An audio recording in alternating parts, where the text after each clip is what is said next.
اعوذ باللہ من الشیطان الرجیم بسم اللہ الرحمن الرحیم بئس ما اشتروا به انفسهم ان یکفروا بما انزل اللہ بغیا ان ينزل اللہ من فضلہ علی من یشاء من عبادہ فباؤوا بغضب علی غضب وللکافرین عذاب مہین۔ اللہ تبارک و تعالی نے ارشاد فرمایا بئس ما اشتروا به انفسهم، فرمایا یہودیوں تم نے اپنے جانوں کا کتنا ہی برا سودا کیا ہے، اپنی جانوں کا کتنا برا سودا کیا تم نے، یعنی تم نے اپنے جانوں کو بیچا بھی صحیح تو کس کے بدلے میں؟ کفر کے بدلے میں، ٹھیک ہے۔ ان یکفروا بما انزل اللہ، کہ اللہ تبارک و تعالیٰ کے اتارے ہوئے جو کچھ اللہ تعالیٰ نے اتارا تھا اس کا انکار کر بیٹھے، بغیاً حسد کرتے ہوئے، ٹھیک ہے۔ جو اللہ تبارک و تعالیٰ نے نازل کیا اس کا انکار کر دیا، وہ بھی حسد کی وجہ سے۔ کہ حسد کیا تھا؟ کہ ان ينزل اللہ من فضلہ علی من یشاء من عبادہ، کہ اللہ تبارک و تعالیٰ نے اپنے بندوں میں سے جس پر چاہے اپنے فضل سے جو کچھ چاہے نازل فرما دے، تو اس بات کا انکار کر بیٹھے کہ بنی اسرائیل کے اندر کیوں نہیں، بنی اسماعیل کے اندر کیوں آگے، ٹھیک ہے۔ تو اس بات کا انکار کو انہوں نے کر دیا، تو اللہ تبارک و تعالیٰ نے ارشاد فرمایا فباؤوا بغضب علی غضب، تو وہ غضب پر غضب کے سزاوار ہوئے، یعنی وہ ایک انکار انہوں نے تورات کا کر دیا، اس وجہ سے ان پر غضب نازل ہوا۔ دوسرا انہوں نے آقا علیہ الصلوۃ والسلام کی شریعت کا انکار کر دیا، اس پر پھر ان پر جو ہے وہ غضب نازل ہو گیا۔ تو وللکافرین عذاب مہین، اور کافروں کے لیے ذلت کا عذاب ہے۔ ہوا یہ کہ یہودیوں کو یہ فرمایا جا رہا ہے کہ تم نے بجائے قرآن کو ماننے کے، قرآن تو تمہاری تصدیق کر رہا تھا، تو تم بجائے قرآن پر ایمان لانے کے تم نے الٹا اس کا انکار کر دیا، ٹھیک ہے۔ تو اللہ تبارک و تعالیٰ نے ارشاد فرمایا ان کا جو انکار ہے وہ حسد کی وجہ سے ہے۔ تو آپ خود اندازہ کریں کہ حسد ایک ایسی بیماری ہے جو انسان کو کفر تک لے جاتی ہے، ٹھیک ہے نا جی۔ آج تو ہم ان چیزوں کو سمجھتے ہی کچھ نہیں نا۔ حسد کس کو کہتے ہیں؟ کہ کسی کے بارے میں یہ آرزو رکھنا کہ مالک جو نعمت تو نے اس کو دی ہے وہ اس سے چھین کر مجھے دے دے۔ اور آج دیکھ لیں، ہمیں کسی کا مکان پسند نہیں آتا ہے، ہمیں کسی کو چیز پسند نہیں آتا، اچھا اس کا یہ بن گیا اور ہمارے پاس کچھ بھی نہیں ہے، تو یہ تمنا کرنا یہ حسد ہے۔ اور اسی یہودیوں کو یہ حسد ہی لے ڈوبا ہے، یہاں تک یہودی پہنچ گئے کہ آج جی ہمارے اندر کیوں نہیں آئے، ٹھیک ہے، بنی اسماعیل کے اندر ہی کیوں آئے ہیں۔ تو اس حسد نے یہودیوں کو جو ہے وہ کفر تک پہنچا دیا۔ تو اللہ تبارک و تعالیٰ نے ارشاد فرمایا فباؤوا بغضب علی غضب، فرمایا یہ ایسی ایک مغضوب قسم کی قوم ہے، یعنی ان پر کتنی بار غضب ہوا۔ ایک تو انہوں نے موسیٰ علیہ الصلوۃ والسلام کی شریعت کو چھوڑا، تب یہ اللہ تبارک و تعالیٰ کے عذاب کے حقدار بنے، پھر انہوں نے آقا علیہ الصلوۃ والسلام کی شریعت کو چھوڑا، پھر یہ اس بات کی بھی سزا کے حقدار بن گئے۔ دیکھ لے ٹائم۔ وَإِذَا قِيلَ لَهُمْ آمِنُوا بِمَا أَنزَلَ اللَّهُ، جب ان یہودیوں سے کہا جاتا ہے کہ تم ایمان لاؤ بما انزل اللہ، جو اللہ نے نازل کیا ہے، یعنی قرآن مجید کو، تو قالوا انؤمن بما انزل علینا، تو وہ کہتے ہیں کہ جی ہم پر جو اترا ہے ہم تو اسی پر ایمان لاتے ہیں۔ وَيَكْفُرُونَ بِمَا وَرَاءَهُ، اور جو کچھ اس کے علاوہ ہے ہم اس کا انکار کرتے ہیں۔ وَهُوَ الْحَقُّ مُصَدِّقًا لِمَا مَعَهُمْ، اللہ تبارک و تعالیٰ نے ارشاد فرمایا حالانکہ جو ہم نے قرآن اتارا ہے وہ بھی حق ہے، وہ بھی انہی کی کتاب کی تصدیق کرتی ہے، وہ کتاب بھی انہی کی تصدیق کرتی ہے۔ تو قُلْ فَلِمَ تَقْتُلُونَ أَنبِيَاءَ اللَّهِ مِن قَبْلُ إِن كُنتُم مُؤْمِنِينَ، اے محبوب آپ یہ فرما دیں کہ اگر تم پچھلی تورات پر چلو ایمان لاتے ہو تو پھر تم نے اللہ کے انبیاء کو قتل کیوں کیا؟ ان کنتم مؤمنین، اگر تم واقعی ایماندار ہو، یعنی یہودیوں نے یہ کہا تھا جی ہمیں کسی اور شریعت کی ضرورت نہیں ہے، ہم جہاں پر لگے ہوئے ہیں ہمیں وہی کافی ہے، یعنی ہمیں موسیٰ علیہ الصلوۃ والسلام کی شریعت ہمارے لیے کافی ہے۔ تو اللہ تبارک و تعالیٰ نے ان کی اس بات کا جواب دیا کہ اگر تم شریعت موسوی کو مانتے، اگر تم موسیٰ علیہ السلام کی شریعت کو مانتے تو 4000 جو نبی آئے ہیں جو تم نے ان کو شہید کیا، پھر ان کو کس لیے شہید کیا حالانکہ تم تو ان کے ماننے والے ہو؟ کیسی دلیل ہے جی؟ یہ ان کے اس دلیل کا جواب دیا گیا ہے کہ اگر تم پچھلے شریعت کو اگر تم کہہ رہے ہو کہ ہم تو شریعت موسوی کو مانیں گے، تو پھر تم نے موسیٰ علیہ الصلوۃ والسلام کی شریعت کے جو محافظ نبی آئے تھے پھر ان کو قتل کس لیے کیا ہے؟ آگے فرمایا وَلَقَدْ جَاءَكُم مُوسَىٰ بِالْبَيِّنَاتِ، بے شک تمہارے پاس موسیٰ علیہ السلام تو کھلی نشانیاں لے کے آئے تھے، پھر موسیٰ علیہ السلام کی بار بار مخالفت تم نے کیوں کی؟ ثُمَّ اتَّخَذْتُمُ الْعِجْلَ مِن بَعْدِهِ، پھر تم موسیٰ علیہ السلام کے بعد پھر تم نے بچڑے کی پوجا کیوں کی؟ وَأَنْتُمْ ظَالِمُونَ، اور حالانکہ تم ہی ظالم تھے۔ وجہ کیا ہے کہ جب تم ایک طرف سے یہ کہہ رہے جی ہمیں تو شریعت موسوی ہمارے لیے کافی ہے، ہم نے تو تورات پر عمل کرنا ہے، ہم تو موسیٰ علیہ السلام کی شریعت پر عمل کرنا ہے، تو فرمایا پھر تم نے نبیوں کو قتل کیوں کیا؟ اگر تم شریعت موسیٰ علیہ السلام پر ہو تو پھر تم نے بچڑے کی عبادت کیوں کی؟ پھر تم نے ان پر گستاخی پھر کیوں کی؟ ٹھیک ہے، تو آگے فرمایا وَإِذَا أَخَذْنَا مِيثَاقَكُمْ، ذرا وہ وقت بھی پھر تم یاد کرو جب اللہ تبارک و تعالیٰ نے تم سے وعدہ لیا کہ تم تورات پر عمل کرو گے، لیکن جب تم نے تورات پر عمل نہیں کیا تو وَرَفَعْنَا فَوْقَكُمُ الطُّورَ، تو اللہ تبارک و تعالیٰ نے طور پہاڑ تمہارے سر کے اوپر لا کے کھڑا کر دیا۔ اگر تم ایسے ہی شریعت ماننے والے ہو موسیٰ علیہ السلام کی تو پھر تمہارے ساتھ یہ سب کچھ کیوں کرنا پڑا؟ خُذُوا مَا آتَيْنَاكُمْ بِقُوَّةٍ وَاسْمَعُوا، جب ہم نے کہا کہ پورے غور کے ساتھ جو ہے وہ جو کچھ ہم دے رہے ہیں اس کو مضبوطی کے ساتھ پکڑ لو، وَاسْمَعُوا، اور جو کچھ تورات میں بیان کیا گیا اس کو غور سے سن لو، قَالُوا سَمِعْنَا، جب تم نے کہا جی ہم نے سن لیا، وَعَصَيْنَا، لیکن ہم نے اس کو مانا۔ ٹھیک ہے نا جی، ایڈے تم چنگے بن کے جو دکھا رہے ہو کہ جی ہمیں کسی اور شریعت کی ضرورت نہیں ہے، تو اپنی شریعت جس کو تم ماننے والے تھے اس کے ساتھ تم نے کیا کیا ہے؟ کیسے رب جواب دے رہا ہے؟ وَعَصَيْنَا، اور تم نے نہیں مانا اس کو، وَأَشْرِبُوا فِي قُلُوبِهِمُ الْعِجْلَ بِكُفْرِهِمْ، ان کے کفر کی وجہ سے، کن کے؟ یہودیوں کے کفر کی وجہ سے۔ فرمایا وجہ یہ ہے کہ بچڑا ان کے دلوں کے اندر رچ بس گیا تھا۔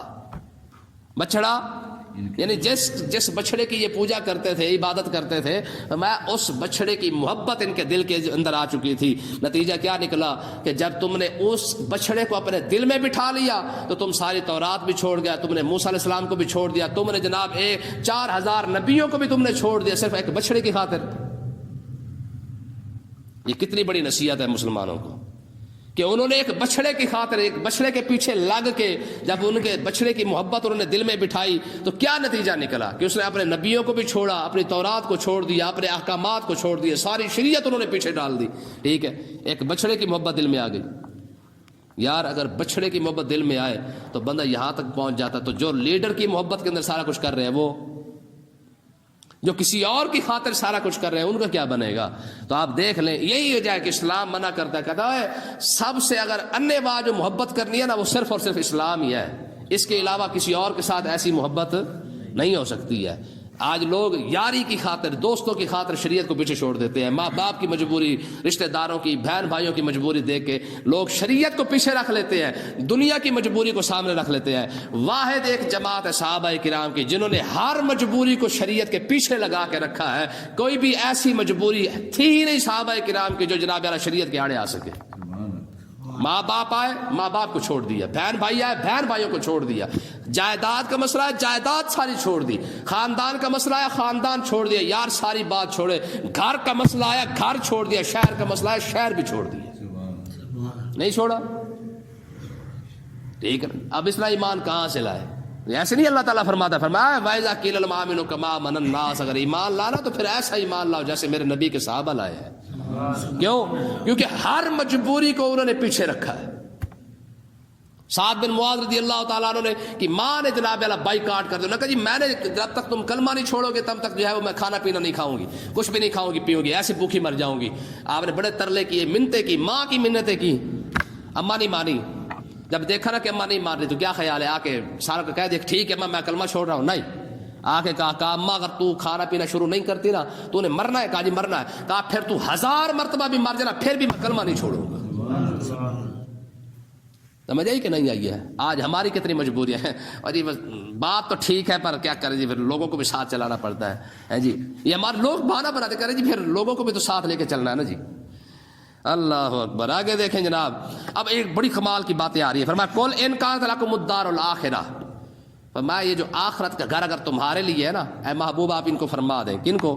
یہودیوں کو۔ فرمایا آخرت کا گھر اگر ہے ہی تمہارے لیے، عند اللہ خالصہ، فرمایا اللہ تعالیٰ نے صرف تم لوگوں کے لیے خالص کر، تم لوگوں کے لیے اللہ تبارک و تعالیٰ نے اگر آخرت کا گھر رکھا ہے، جس طرح وہ کہتے تھے جی ہم کیونکہ صاحبزادے ہم نے جنت میں جانا ہے، تو فرمایا اس طرح کرو من دون الناس، تو اور تمہارے علاوہ کوئی اگر جنت میں نہیں جائے گا تو اس طرح کرو فتمنوا الموت ان کنتم صادقین، ذرا موت کی تمنا تو کر کے دکھاؤ ذرا، ہے ان کنتم صادقین، اگر تم واقعی سچے ہو کہ جنت تمہاری ہے تو پھر تو تم دعا مانگو کہ یا اللہ ہمیں جلدی موت دے تاکہ ہمیں دنیا یہ گندی ہے اس سے جان چھوٹے، ہم فارغ ہو کے جناب والا ڈائریکٹ جنت میں جائے، کیونکہ جنت کے حقدار جو تم ہو۔ اور میں فتمنوا الموت ان کنتم صادقین، اتنے ہی سچے ہو تو پھر موت کیوں نہیں مانگتے؟ کیونکہ جنت تو موت کے بعد ملنی ہے، کیسی بات ہے؟ تو اس کا مطلب کیا نکلا؟ ہمارے لیے سبق ہے کہ اگر یہودیوں کو موت پسند نہیں نا تو تم بھی بندے بن کے رہو۔ ہاں مومن بندے کے لیے کیا ہے؟ مومن بندے کے لیے وہ کہہ رہا علامہ اقبال نے کیا کہا تھا، شہادت ہے مطلوب مقصود مومن، نہ مال غنیمت نہ کشور کشائی، ہے دو عالم سے کرتی ہے بیگانہ دل کو، عجب چیز ہے لذت آشنائی، ہے اوئے ہوئے ہوئے کیا بات۔ علامہ اقبال کا ایک اور شعر ہے فارسی کے اندر، کہتے ہیں مرگ مومن چیست ہجرت سوئے دوست، ترک عالم اختیار کوئے دوست۔ میں مومن بندے کے لیے موت صرف اور صرف اتنی ہوتی ہے، ایک یار ادھر کھڑا ہوا ہے دوسرا یار ادھر ہوتا ہے، میں جس طرح ایک یار دوسرے یار سے ملنے کے لیے جاتا ہے، میں جس طرح دو یاروں کو آپس میں مل کے خوشی ہوتی ہے، مومن بندے کے لیے موت اتنی ہی ہے جیسے موت آتی ہے بندہ مومن جب اپنے رب سے ملتا ہے اس کو اتنی ہی خوشی ملتی ہے جتنا یار کو یار سے مل کے خوشی ہوتی ہے، سمجھ آئی نا؟ پر بات پھر کرو نا ذرا موت کی تمنا ذرا، ہے وَلَن يَتَمَنَّهُ أَبَدًا۔ اب یہ بڑی بات کی اللہ تبارک و تعالیٰ، ہرگز یہ تمنا نہیں کریں گے، ہرگز یہ تمنا نہیں کریں گے۔ ہاں بما قدمت ایدیہم، فرمایا انہوں نے اپنے کرتوت جو آگے ایسے کر کے رکھے ہوئے ہیں، یہ موت کی تمنا کریں گے کیسے؟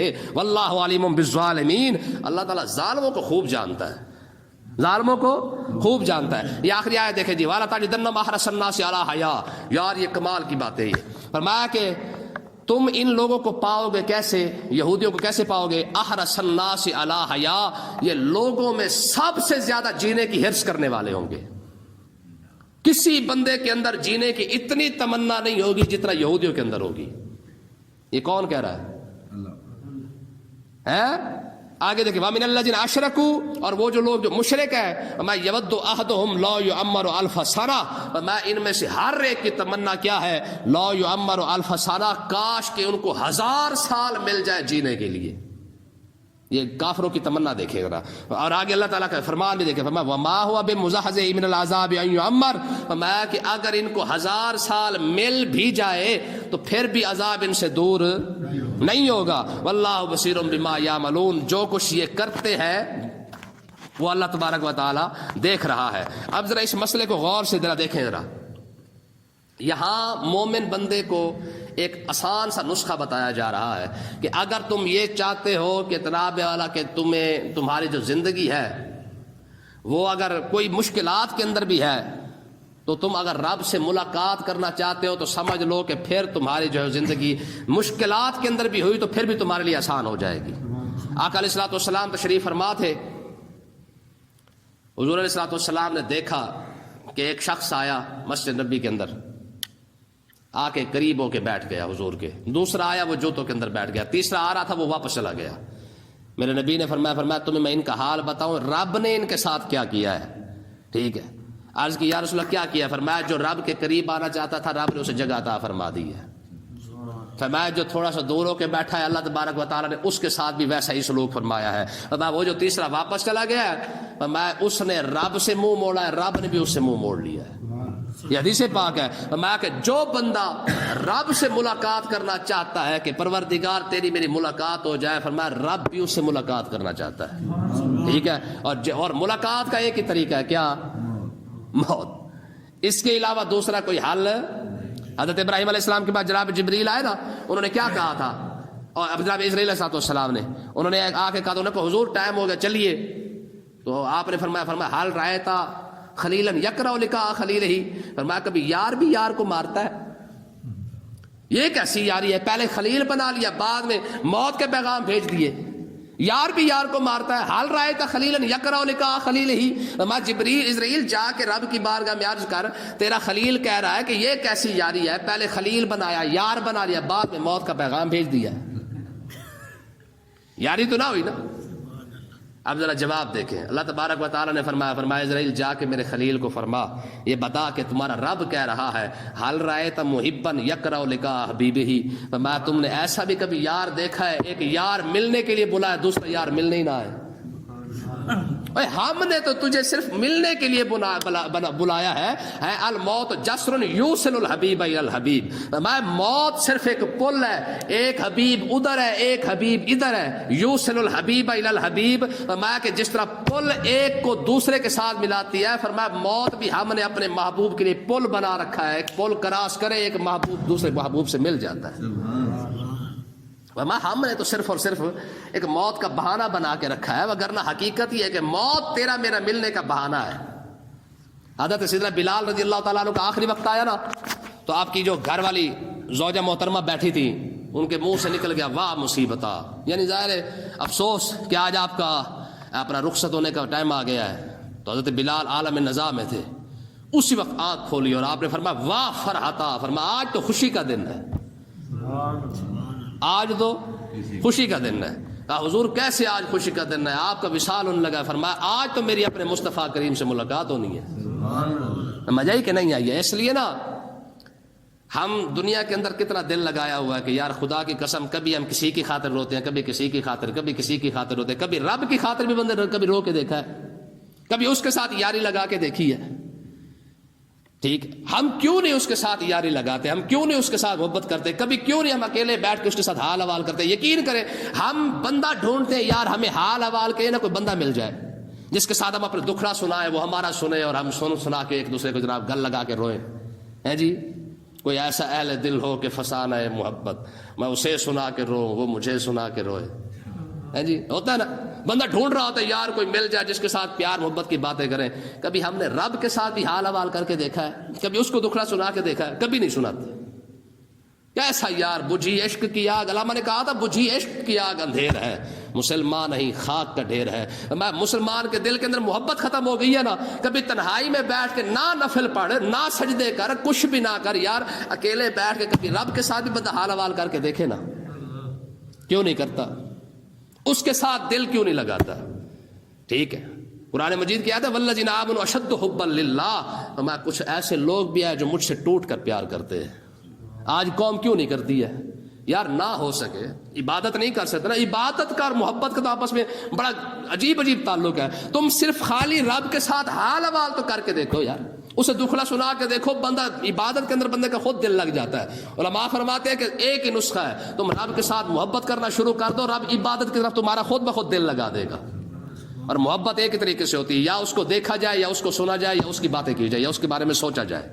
نہ ہم اس کو دیکھ سکتے ہیں نہ ہم اس کو سن سکتے ہیں، لیکن اس کو سوچ تو سکتے ہیں نا۔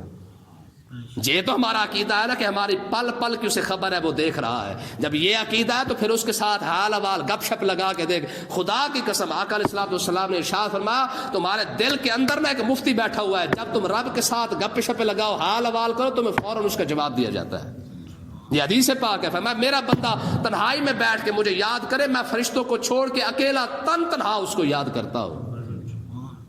فاذکرونی، کیوں جی؟ اس سے بڑھ کر اور کیا بات ہے؟ ہم ڈھونڈتے پھرتے ہیں جی کوئی مخلص بندہ مل جائے جی جو ہمارے جناب اللہ دکھ سنے، ہمارے حال حوال سنے، کوئی تو ہمارے جناب اللہ دکھڑے سنے اور ہمیں حل بتائے۔ یار رب سے بڑا بھی کوئی مخلص ہے؟ لیکن ایک سوال ہی پیدا نہیں ہوتا کہ جناب بندہ ایک بار بھی رب کو اپنا حال نہ سنا سکے۔ ہم لوگوں کے سامنے روتے ہیں، لوگ سٹوری بنا کے یار آگے بیان کرتے ہیں۔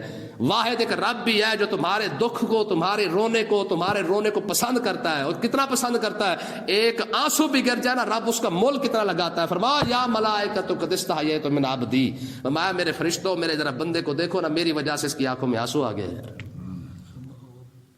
یہ کہنا جی لوگ غمخوار ڈھونڈتے پھرتے ہیں۔ اللہ اکبر، اللہ تعالیٰ سمجھنے کی توفیق عطا فرمائے۔